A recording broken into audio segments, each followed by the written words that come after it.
how do I use cryptocurrency? And how can I make money at cryptocurrency? What should I buy? And how much should I buy? And how long should I hold it? You know, you can't turn on the news or go online without hearing or seeing something about cryptocurrency, Bitcoin, Elon Musk. It's crazy out there. But let's get started so we're all on the same page. We're talking about electronic currency here. It's not controlled by a government. It's not backed by a standard like gold. These aren't physical tokens. I mean, I can't toss you a Bitcoin, although at tens of thousands of dollars a pop, I bet you wish that I could. Bitcoin is the one that most people know about, but there are others like Ethereum, Litecoin, or even Dogecoin, which is really funny because that was created as a parody way back in 2013. And here's a little fun fact. What was the first documented purchase ever using Bitcoin? Think about it. On May 22nd, 2010, Laszlo Hansens, I don't know how to pronounce the guy's name, he bought 2 Papa John's pizzas with 10,000 Bitcoin, or around, at that time, $41. That 10,000 Bitcoin today would be worth around $451 million. Wow. And if you want to invest in cryptocurrency, it can get really complicated to know even where to begin. Well, let me tell you, you've come to the right place. In this Kim Komando Explains podcast, we're going to dive into the basics. We're going to go through the option when it comes to buying and storing your digital currency. And then we're going to give you some professional tips to keep you safe from hackers and scammers. And if you ever thought that you could make money mining Bitcoins, we brought in the best expert we could find. And let me tell you one thing.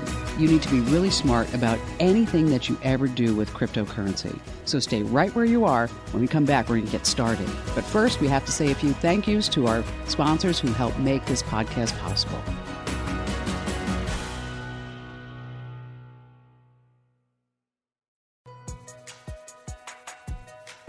Hey, welcome back to Kim Komando Explains. We're talking about cryptocurrency. Think of it as like the beginner's guide to cryptocurrency. And before we get into the nitty-gritty, let's run through the basics. Let's say that you want to send your friend John $10. Well, you could give him cash. You could write John a check. And if John took credit cards, you could pay him that way too.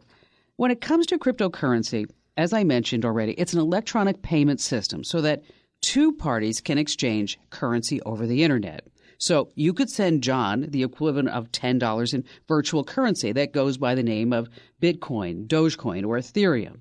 The $10 worth of cryptocurrency is sent from you to John using a series of complex mathematical formulas that are really very, very difficult to defraud.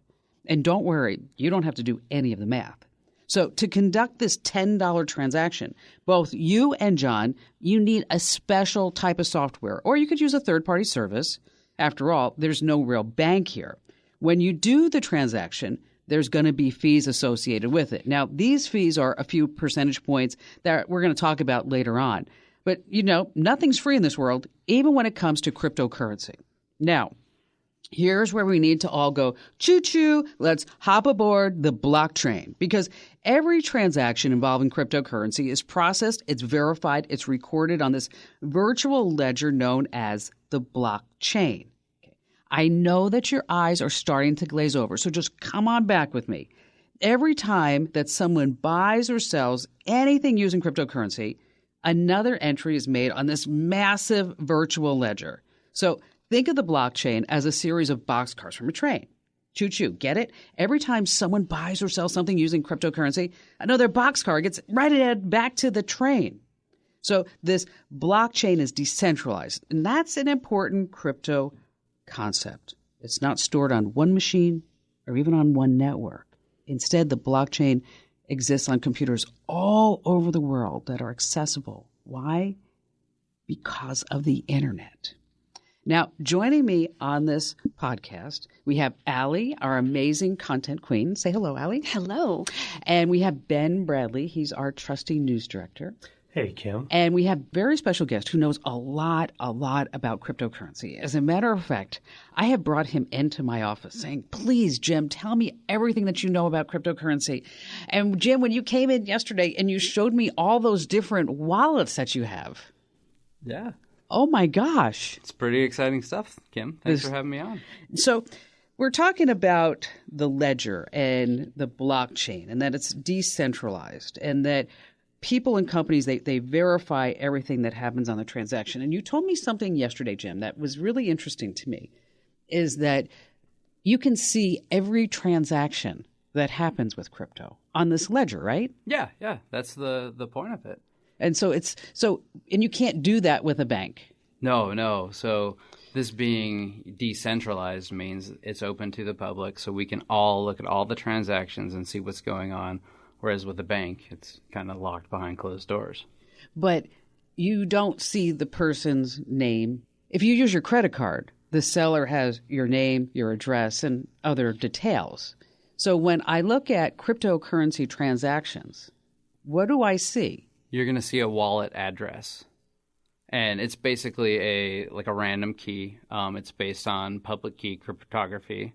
So it's just a long number. It doesn't identify anyone. It just identifies the wallet. And that's what makes it Anonymous? Anonymous. Right. So the transactions are anonymous. And these anonymous transactions can be likened to us maybe using cash. Yeah. So this way there's no record. Unlike, like you said, when you use your credit card, that you have your name, address, and more details that are available to the seller. And, a lot of people will say, well, they're probably doing bad things on the internet so that this way they can have those anonymous transactions. But that's not really true. I mean, no, it's just a way of transferring stuff. It doesn't ever tell you whether a transaction's good or bad, just that the transaction happened between these two wallets. And it's in the ledger so that you can see it. And so maybe someone just wants to maintain their privacy for a transaction. Maybe it's to contribute to a political party or maybe to donate to a cause. Now, I thought this was interesting. What do you think the percentage is? Now, you guys just think about this. What do you think the percentage is of the United States population that does not have a bank account? And if you know the answer, don't say it. If you read it. I'm keeping my mouth shut. What do you think? What do you think the percentage is of people who don't have a bank account? I read it, but I forgot about it. So it's going to be a complete guess. I'll say 7%. What do you think, Jim? I'd go as far as 20. Wow, 20%. You were close, Ben, but I think you cheated. Over 6% of U.S. households, or 14.1 million American adults, they do not have a bank account. But they can use cryptocurrency. So getting your arms around cryptocurrency is a difficult task. It's not easy. You have to let go of any preconceived notions that you have about currency, as well as any banks or governments that validate it. It's truly a whole new world. So you might be sitting there thinking, where does cryptocurrency come from? So, Allie, tell us. Yes. So most cryptocurrencies are created in this process called mining. So computers mine coins by solving really complex math problems. The more powerful your computer is, the faster it can think, we'll say. Now, if your computer is the fastest one to solve the problem, yay, you win. And you win one of whatever cryptocurrency you're mining. In some cases, that could be $500. Maybe it's $50,000, depending on the price of, let's say, Bitcoin. See, that's what gets people all excited, because if you're mining the coin and if you solve the mathematical problem, your system does, your computer does, whatever you're using, is that you could get one of those coins. Exactly. So there are some cryptocurrencies with basically an infinite supply, but most do have a limit. You might be thinking, wow, I would love if my computer could just earn me $50,000. That sounds great. So can you mine this stuff yourself? Technically, yes, you can get your hands on everything you need to mine cryptocurrency. But it's going to set you back quite a bit of money. Way back when, you could fire up your home computer and start mining.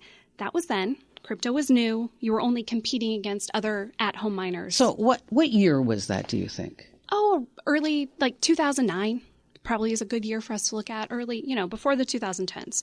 So there was a reasonable chance that if you had a decent computer, you could win.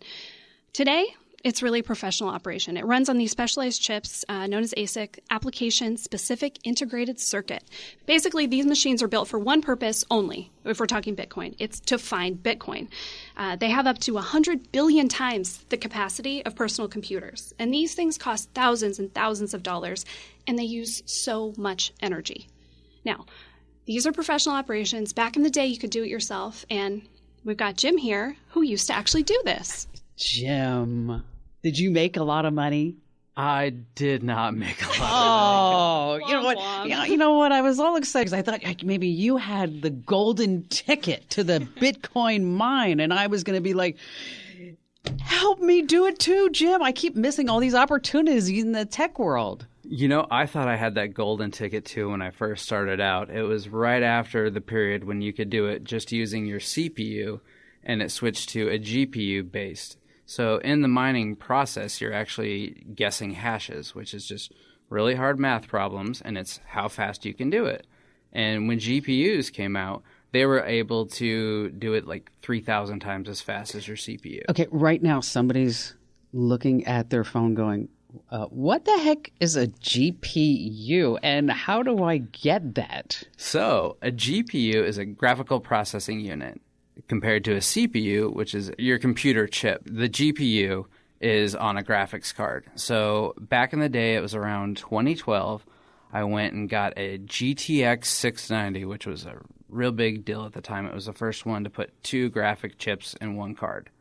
So it allowed me to do a lot of hashes per second, and the difficulty wasn't very high at that point because there weren't ASICs and FPGAs that people can use now. So I mined for a month, didn't do anything, mined for another month, and did the math, and I was like, I'm paying more in electricity than even if I got a Bitcoin.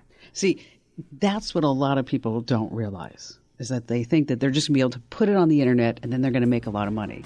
And so as we're talking about cryptocurrency, is that I really want you to understand the different aspects of it and the different terms and how it works. And so as you're listening to this podcast, you may want to go back and listen to certain parts again. So now, so far, you know what cryptocurrency is, and you know where it comes from, mining. So stay right where you are, because when we come back, we're going to talk about exactly how the mining happens, and we'll find out, well, Jim, we're going to find out why you're not a Bitcoin billionaire. So stay right where you are.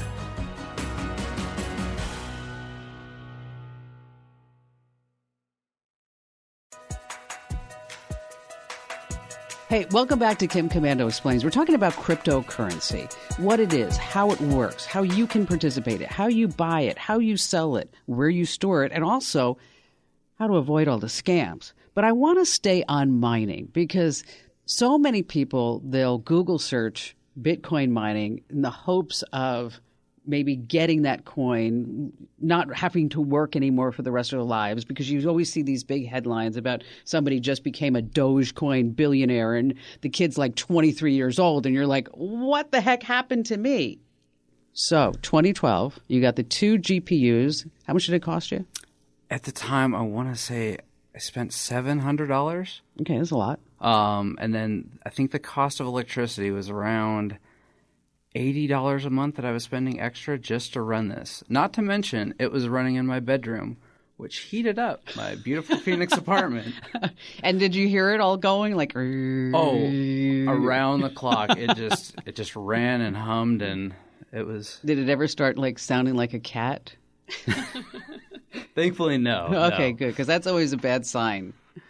But yeah, so it ran, and I realized it's not going to be worth it. And I wish back then there was what we have now, is you can go online and do a Google search for a Bitcoin mining calculator, and it will let you choose what graphics card you're using, or if you're going to buy an ASIC, how much your electricity costs, and based on the current value of Bitcoin or whatever you're going to mine, it'll tell you what your predicted profitability is.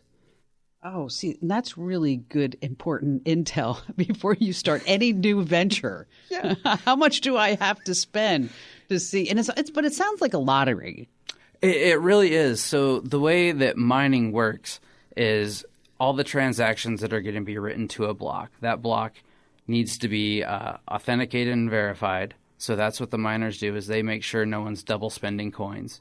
And then it's a quick race to see who can find the hash that meets a value or is lower than it. So you're just brute forcing math using your graphics card or your ASIC or whatever you're using. It's like the equivalent of 100 people running a race just to see who can get there first. Is there anything that you need to do as a miner, or do you just have to set up the gear and then sit back and roll the dice? You set up the gear and set up the software, and you let it go. You could also join a pool, which that kind of gets rid of some of your risks because you're joining a bunch of other people in this pool. And if the pool wins a coin, it's split incrementally based on how much work your computer did. So how fast does it take for a transaction to be authenticated this way? On the Bitcoin block, they try to go for 10 minutes on average. So they'll adjust the difficulty of how it is based on how big the worldwide mining pool is. So if there's a lot of people mining, they'll make the difficulty harder so they can hit that 10-minute mark.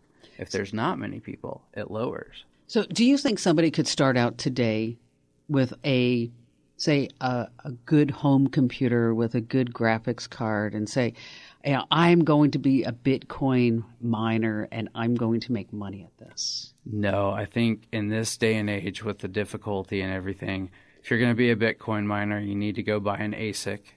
And that's going to set you back a couple grand. And looking at the calculators, you're going to make, $30 a month. Maybe if you're mining something like Ethereum with graphics cards, you could maybe make $100. But it's going to be a long play unless the price of crypto really jumps. And that's what kind of makes this thing a gamble.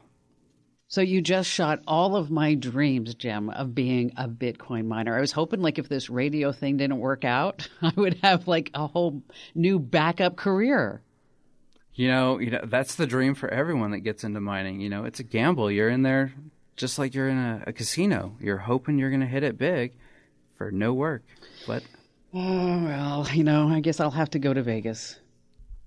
So to me, being the newbie of this group in crypto, what I gather, if you try to mine it yourself, it's like you have a hand shovel that you use in your garden and you're going up against fleets of bulldozers. That's exactly right. There are pools out there that they have so much processing power. You're competing against giants, but you're hoping you're the little guy that can win the race. Okay, so we just talked about mining Bitcoin. That's where it comes from. But you at home, you're saying how do I use cryptocurrency? And how can I make money at cryptocurrency? What should I buy? How much should I buy? And then how long should I hold it? We have the story of our very own Mike James, our tech director, who you said, Mike, I am going to make money in cryptocurrency. Be a Bitcoin millionaire, bazillionaire. But you told me that even if you become a Bitcoin millionaire, that you would still continue to help me with the show. Absolutely. Okay, so how is that working out for you so far? Yeah, it didn't work out very good. I bought $5,000, and in 1 hour I had lost $500. So it went down 10% in 1 hour, and then I was out. That was Dogecoin, by the way. And then I bought it again for the weekend. Just thought, okay, I'll put $1,000 in, and then that $1,000 was also then down 10%. So by Saturday, that was Friday afternoon. By Saturday at noon, I was like, I'm done. No more, never again. Okay, so you bailed out of the whole cryptocurrency idea of becoming a millionaire. And then, of course, did you look? It went back to it was up to 60 cents or over at one point. I don't know where it is now. It went back down, luckily. Oh, good. Yeah. That's good to hear. Well, and that's a big part of this. It's so volatile, all this stuff. So you might think about making investments in stocks or bonds or things that generally are a little safer, but crypto it can really go up and down based on a tweet, how the wind is, the direction of the wind, really anything. And the thing that confuses me about cryptocurrency, and I'm still getting my arms around all this, is how many different kinds and names of cryptocurrency are out there. What is it, 10,000? Yeah, last check, we're up to about 10,000. There are so many. Some some that you might feel good putting your money into, a lot that are kind of like in that Dogecoin style where it's really kind of a joke. Okay, but me, I'm always coming up with ideas, right? Uh-huh. My 4:00 in the morning idea is that's why Jim was in my office yesterday, because I said, you have to come in. Just come see me face to face, because I want to talk to you about cryptocurrency, because I think that we should have, if they can have a Dogecoin, why can't we have a Komando coin? Why can't we do that? That's a possibility. People would trust it. It would be blue. It would be nice. And Jim, you said probably not.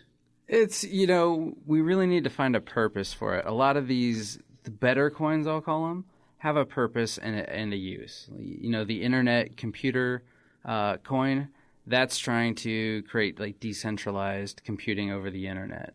Other ones like Helium Project is trying to provide like Wi-Fi in certain areas and mesh networks.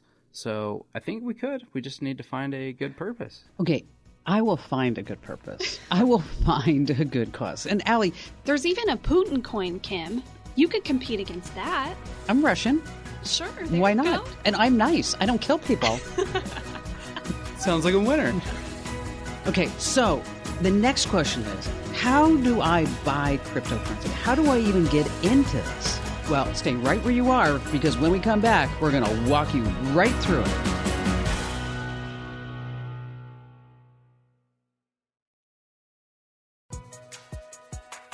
Cryptocurrency. Yeah, it's really confusing, but that's why we're breaking it down in plain English here on this Kim Komando Explains. So, Allie is our amazing content queen. Take us through buying cryptocurrency. All right, we've ruled out mining your own cryptocurrency. You're going to have to buy some. To do that, you need an exchange. You can think of this kind of like a crypto middleman. There's an online service that allows you to exchange your dollars for cryptocurrency, or the other way around. You can change your crypto back into money. If you're familiar with traditional investing, it kind of functions like a brokerage. You can deposit money lots of different ways. A bank transfer, you can wire in money, you can use your debit card, and you can get it out in similar ways too. Bank transfer, cash delivery, bank wire, or even a PayPal transfer. Yes, PayPal.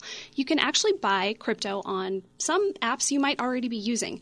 PayPal is a good example. Venmo does it too. Robinhood, if you've used that for investing, or even Cash App. Now, I can hear you all asking, how much is this going to cost me? Yes, you can expect to pay fees. That is certainly a big part of this crypto conversation. There are fees on really lots of things. The most pricey are generally when you're trying to convert one type of currency to another. Now, why would you want to do that? Well, say you want to diversify. You've got all your money in Bitcoin and maybe you just want to try a new one. You want to try one of those coins that Jim was talking about that has a really cool use that you stand behind. Or maybe you want to buy something.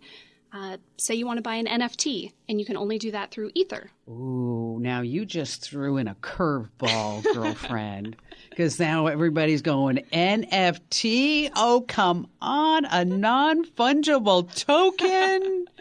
Yeah, so say you want to buy a piece of digital artwork or you want to buy some other digital asset, you need the right type of coin to buy it. So that's where the exchanges come in.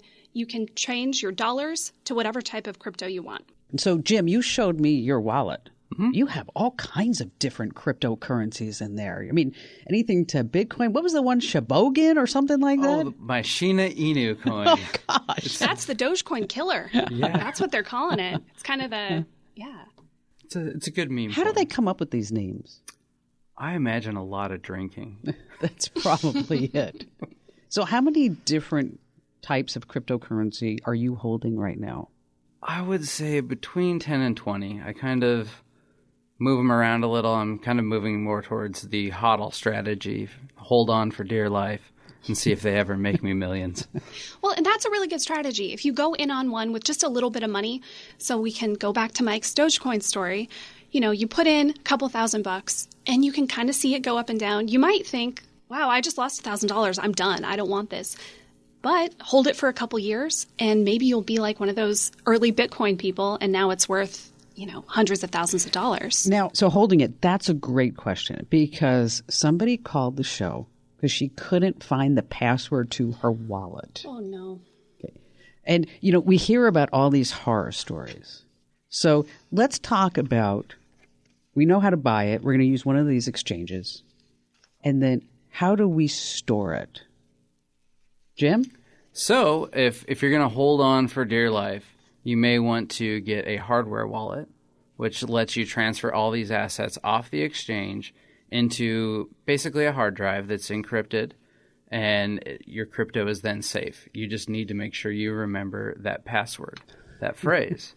If you can't find it, you lose your money. Have there been stories where people have lost like massive amounts of money? There was a story a few years back when Bitcoin jumped up about a guy that had $70 million on a hard drive, and it was like in a dump somewhere, and he was willing to pay all these people or other people that just have the hard drive and forgot the password. Wait, I'm going to go back to this guy. He had $70 million on a hard drive, and it was in a dump? Yeah, he'd thrown it away, and I think they tracked it down to the dump that it was taken to, and he had like a reward out there for people to go through this dump trying to find the hard drive. So Wow. lots of people lose it. You really need to use a password manager or a paper wallet, which is just printing out your key, your public key, and storing it in a safe. You can use that to get back on the ledger and transfer your coins back out. So tell us about some wallets. Yeah, so there are lots of different options out there. Say you buy it in PayPal or you buy it in Venmo, one of those. You can just store it there. If you want a dedicated wallet, there are lots of options out there. Bitcoin Wallet is popular. That one, you can use it with an iPhone or an Android. Really just stores Bitcoin and Bitcoin Cash. Green Address is a popular one. Electrum, Exodus. Mycelium is really popular. That is one of the oldest mobile-only wallets out there. Electrum, that is a really high security one. So like most of them, it uses encrypted keys. It never leaves your computer. You can even set up these view-only modes so that you're not really connected online. Like Jim was saying, if you've got a lot of money in this, you want it in a safe place that no one else can access. And so that's where these what's called cold storage, where no one else could access it or get to it, really come in handy. I just downloaded one that I've been using called MetaMask that is pretty darn cool. It's got all kinds of apps with it, and this one is all built on Ether, the Ethereum coin. So there are a ton out there. It's really about finding what you like, what seems fun to you, and make sure you look at the reviews. Yeah, that's the key. It is. Because there are so many scams out there with the different wallets. Now, Ben is our trusty news director, and Ben looks at how many different news sites do you look at every day, Ben? Average of about 50. Okay. If you notice, Ben is a man of numbers. How many different gadgets are connected to your home Wi-Fi? Last check, 83. Exactly. That's what we're talking about, folks. So, Ben, wallet scams. Big stuff, right? Yeah, big stuff. Just start off with a story, and this happened, I think, last month. Poor guy in Utah decided to invest money into crypto.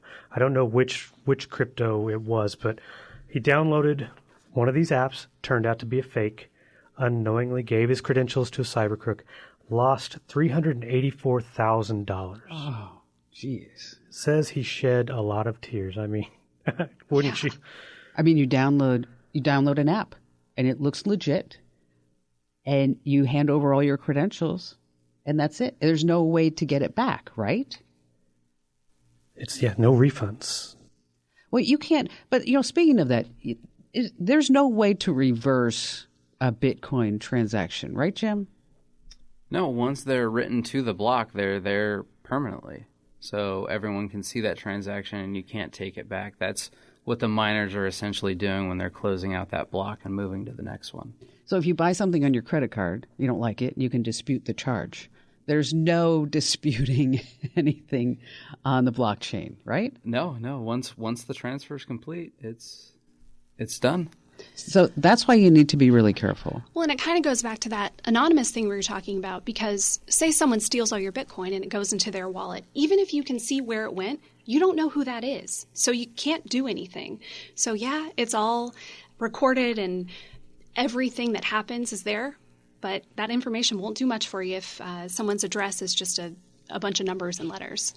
Well, and it's not just the people who are looking to buy or sell Bitcoin. I mean, Sophos, some security researchers at Sophos the other day found this series of 150 bad apps. Looked like banks, looked like cryptocurrency apps, and really were going after people new to it so they wouldn't know any better. And so they buy Bitcoin, or they would have crypto to put in there. Either way, they're turning over their credentials to even their actual funds, not in crypto, and losing money that way.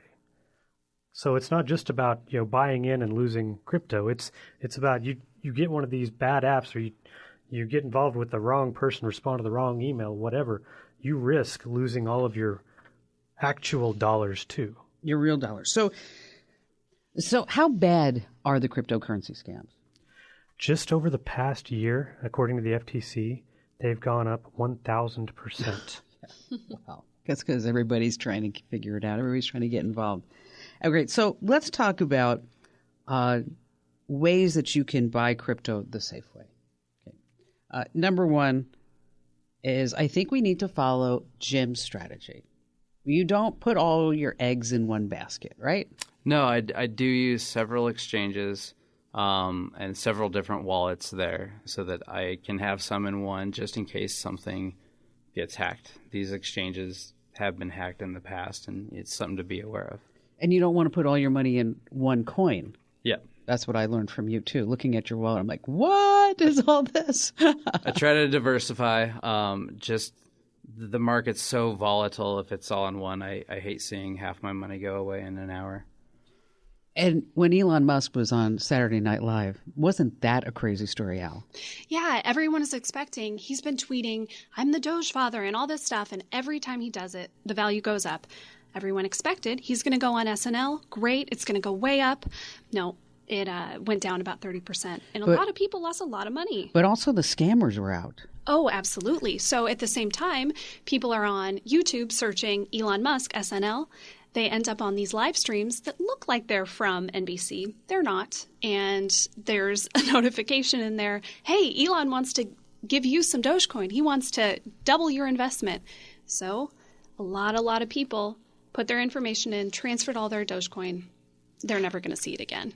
Here's another fun fact about that. In the last 6 months, $80 million was lost in cryptocurrency scams, $2 million of which were lost to scammers just pretending to be Elon Musk. I think we just have to say for the record, Elon Musk does not want to give you any money. No one wants to give you any money. So if there's some promise that your money will be doubled, ignore it, please. Okay, so you never want to give away your password, what's called your seed phrase. You want to watch out for any type of red flags. Now, what about these SIM swapping schemes, Jim? So, yeah, this is a problem. And it's also why you should never use your phone number as two-factor authentication. You should always use an app like Authenticator or something. What happens is, let's say I want to impersonate you and SIM swap you. I go to the carrier store and I find some low-level employee that's willing to take $100, $200 under the table and give me a SIM for your account. I then put it into my phone, and now I have your number. So all your 2FA codes go to me. Which does happen, folks. We're not just making this up. But it's not just SIM swapping. I mean, what if somebody reaches out to you and they say, okay, we can double your money in cryptocurrency? Not, Allie, no. No. As much as we all wish these very generous people were out there, they are trying to make something from you too. So Shocker. Big shocker. A lot of these things kind of feel kind of like a pyramid scheme. Hey, give me a little bit. I'll give you back a lot. It doesn't work out that way. You're going to lose your money. So for all this stuff, I would say go out, do your own research, check reviews, and find out what works for you. Don't let other people send you an app to use, a link, give you advice. You're just going to end up in trouble. And never invest any money in crypto that you cannot afford to lose. Any final thoughts from you, Jim? No, just be safe, have fun, and educate yourself. Ben, are you ready to get into cryptocurrency? Yes, as long as my wife says it's okay. Smart man. Do you know there's a new cryptocurrency called Decibel? That's right, you just yell into your microphone to get money, and it's a sound investment. Hey, thanks for listening. Allie, thanks for being here. Of course. And Ben. Always a pleasure. And Jim. Thank you for having me, Kim. And so, can I get the Komando coin someday? Let's come up with a purpose and do this thing. You got it. If you learned one thing, what I would like you to do is wherever you get your podcasts, make sure that you give us a great 5-star review and say a few nice words. I mean, come on. I mean, we're all sitting here. We did the work for you. You learned, and now I want you to share this podcast with everyone you know. I mean, what you really could do is if you really wanted to help us out. You know how people like stand on the corners and they spin those signs? You can get a sign made that says, get the Komando podcast and spin that, and people will love you for it. Okay, maybe that was a little too much, so I'll just settle for the 5-star review. And make sure that you hit subscribe or follow. I'm Kim Komando, and of course you can find all of us 24/7, well, except for Jim, because he's going to be mining Bitcoins, over at Komando.com. That's Komando. Hey guys, now there's no question you know a lot more about cryptocurrency than you did before listening to this podcast, but if you want to learn even more, and who doesn't, good news, we've got a crypto ebook that spells it all out in one handy place. We're going to dive into the basics, go through your options when it comes to buying and storing digital currency, and of course give you pro tips to keep you safe from hackers and scammers as you buy this cryptocurrency. If you want to dive into the crypto world, this is a must read. Just go to komando.com/crypto. Again, very easy to remember, komando.com/CRYPTO. Komando.com/crypto. And thank you so much for listening. We'll see you next time.